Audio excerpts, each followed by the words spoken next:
Fala rapaziada, beleza? Bem-vindos a mais um vídeo do canal Mestre Nagiku na área. Em muitos mundos de fantasia que a gente mestra, os monstros eles só servem para um único propósito: serem derrotados. Mas o que acontece quando um monstro ele começa a negociar? Quando um dragão ele participa do Conselho Real. Quando os vampiros eles controlam bancos.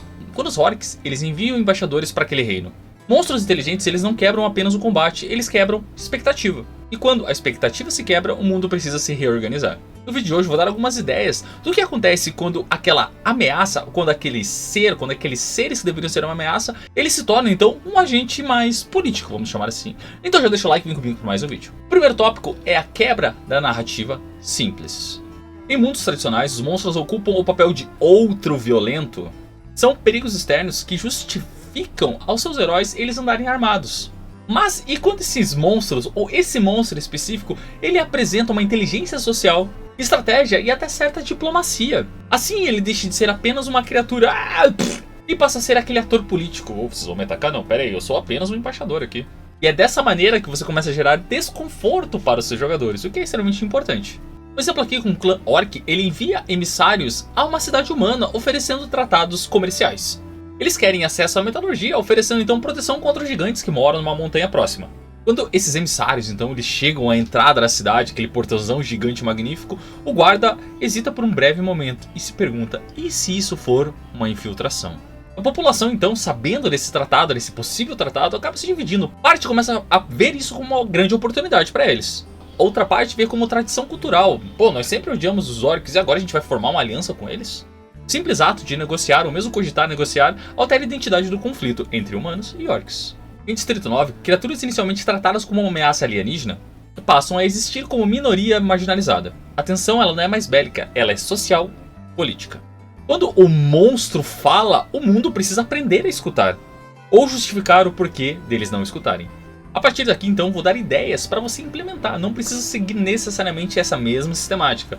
O orc, o dragão, o vampiro, ok? Vamos seguir com exemplos para vocês, beleza? Primeiramente são os orcs diplomatas. Os orcs de uma maneira geral em qualquer mundo de RPG que você vai colocar, eles são tradicionalmente simbolizados como violência e brutalidade.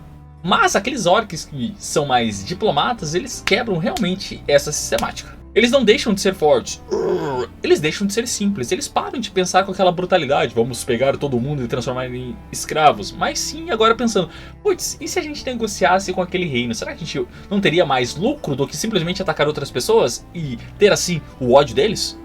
Um exemplo aqui com o líder orc educado, estrategista mais culto, ele propõe ao conselho de uma cidade: não queremos guerra, queremos reconhecimento territorial.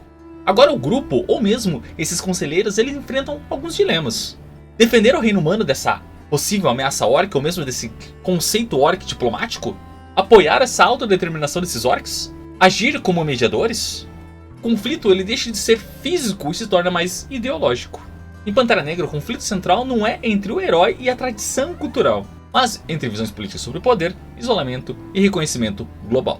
Monstros políticos eles criam debates, não masmorras. Agora vamos falar sobre dragões políticos. Dragões são maravilhosos, né? Em qualquer mundo de RPG que você vai mestrar. Dragões geralmente são o ápice da ameaça física.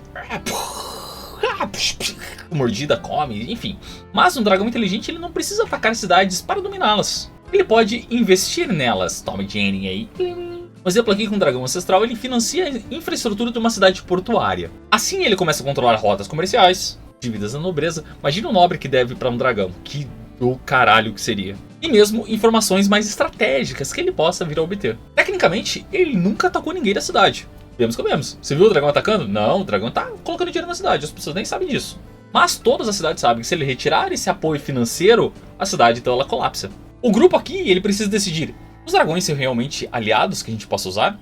Ou toda a concentração de poder dessa cidade portuária é uma ameaça ao mundo em si, ou mesmo ao reino, ou mesmo essa região? Em Game of Thrones, os dragões são armas políticas. Quem os controla redefine o poder político sobre todo o continente. Quem os controla redefine todo o equilíbrio de poder no continente. Inteligência mais poder gera hegemonia. E agora vampiros aristocratas. Vampiros mais inteligentes, eles não vivem em ruínas. Estou nessa ruína aqui. Ninguém me vê faz tanto tempo, não me alimento de ninguém, de vez em quando eu pego viajante. Esses vampiros, eles vivem em mansões, eles frequentam bailes, eles financiam até campanhas eleitorais, se for necessário. Exemplo aqui que uma linhagem vampírica, ela governa discretamente uma cidade há séculos e séculos e séculos. Eles mantêm ordem, prosperidade e até estabilidade nessa cidade. Em troca, pequenas taxas de sangue voluntárias são oferecidas a essa linhagem vampírica. No fim, toda a população sabe disso e preferem fazer essa oferenda, vamos chamar assim, ao caos que poderia reinar nessa cidade. Se eles quisessem, por ser uma linhagem vampírica mais antiga, eles poderiam dominar a cidade à força. E assim, esse grupo de jogadores precisa decidir se eles expõem todo o sistema dessa cidade ou aceitam esse mal organizado gerado pelos vampiros, gerado por essa linhagem vampírica. Em True Blood, os vampiros eles buscam reconhecimento legal e integração social, transformando esse conflito antigo em debate político e moral. Monstros aristocratas tornam o horror elegante. Há também o medo da normalização. Quando esses monstros se tornam parte do tecido social, vamos chamar assim, surge aquele medo cultural. Alguém se pergunta, se eles são como nós, o que nos torna diferente deles? A sociedade, de um modo geral, começa a ouvir alguns burburinhos, assim eles reagem com movimentos xenofóbicos, leis segregacionistas e até teorias conspiratórias. Um exemplo aqui que após um tratado com aqueles orcs que eu mencionei no primeiro exemplo, um grupo humano radical começa a realizar ataques terroristas para iniciar uma guerra. O mundo ele reage aos monstros, vamos chamar assim, que toda a população humana podia ver esses orcs como monstros. Mas também reage ao medo deles. Eles são mais fortes, eles são mais brutais, e de certo modo, alguns deles são mais inteligentes. O grupo então ele pode decidir proteger esses diplomatas, desmantelar esses extremistas e até escolher lados, orcs ou humanos. O conflito ele deixa de ser mais radical e se torna mais ideológico. Quem nós vamos seguir? Pô, os orcs têm uma ideia legal. Puta, mas os humanos, a gente é humano, a gente sempre viveu com eles. Bem legal esse conceito. Em X-Men, os mutantes eles representam o medo do diferente. A sociedade reage não apenas ao medo, mas à ideia da coexistência. Monstros inteligentes expõem inseguranças humanas. Há também a economia dos monstros. Se criaturas inteligentes elas pensam estrategicamente, elas participam da economia global, ou mesmo de um reino, ou mesmo de uma cidade. Dragões eles começam a investir. Vampiros eles controlam as finanças, como mencionei. Orcs começam a monopolizar recursos naturais. Isso muda o world building estrutural. Um exemplo aqui então, que um clã anão ele precisa do minério que está no território orc. Um tratado comercial acaba beneficiando ambos os lados, mas aventureiros mais tradicionalistas começam a atacar as caravanas por honra, vamos chamar assim. O grupo precisa decidir, seguimos a tradição, apoiamos os anões em detrimento dos orcs? Ou a gente protege a estabilidade econômica, algo que está crescendo, o dinheiro está começando a fluir de ambas as cidades para o mundo de um modo geral. Os monstros aqui eles deixam de ser apenas obstáculos e se tornam uma parte interessada, uma parte realmente interessante, uma parte que está fazendo com que o mundo flua mais e mais através do dinheiro. Nos filmes do Poderoso Chefão, as organizações vistas como criminosas funcionam como sistemas paralelos de poder e economia também. Substitua a máfia por um clã vampírico, e a estrutura funciona perfeitamente no seu mundo de fantasia. Você quebra a expectativa do seu jogador, ou dos seus jogadores. Quando os jogadores eles entram numa sala esperando o combate, rola a iniciativa, e no fim eles acabam tendo uma diplomacia, tendo que decidir não atacar os inimigos, algo muda na campanha, algo muda nos jogadores. Há sempre uma dúvida no ar. Eles percebem então que o mundo não é mais previsível como eles imaginavam. Entramos numa sala, tem orcs, vamos matar todo mundo, flechada, flechada, flechada, magia, magia, magia, fireball. Esse tipo de mudança aumenta a imersão, a tensão e a complexidade moral. Por exemplo, aqui o grupo de jogadores então eles invadem aquela fortaleza que eles sabem que estão sendo controlados por orcs, esperando combate. Rola a iniciativa, vamos nos mover, toma magia, vamos voar, vamos dar espadada, vamos dar flechada, entre outros. Quando eles chegam nessa fortaleza, então tipo... eles encontram então bibliotecas, diplomatas e até crianças estudando. Há uma estrutura de poder dentro dessa fortaleza. O combate nesse momento se torna moralmente sustentável. E assim você gera uma dúvida sempre dos seus jogadores. Será que esses orcs aqui que estão diante de nós, eles não pertencem a algum clã que negocia com os humanos, ou elfos, ou anões? Em Shrek, o ogro, tradicionalmente vilão, ele é o protagonista sensível. Essa é a inversão que gera identificação e humor. A quebra de expectativa humaniza o monstro. Você também cria esses monstros inteligentes como espelho.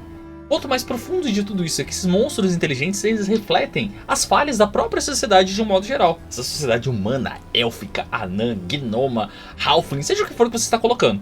Se os vampiros eles governam melhores que os humanos em troca dessa, vamos chamar assim, desse pagamento de sangue, talvez o problema não sejam necessariamente os vampiros. Se os orcs mantêm tradições mais que os humanos, talvez o preconceito esteja realmente errado. Um exemplo aqui, o grupo descobre que existem dois reinos. O reino que é humano legítimo, ele pratica corrupção, faz o povo viver em miséria, entre outros. Enquanto aquele reino que eles descobrem que é governado por vampiros, secretamente, tem mais estabilidade e as pessoas vivem mais felizes, apesar dessa doação de sangue, entre aspas. A escolha aqui deixa de ser bem contra o mal.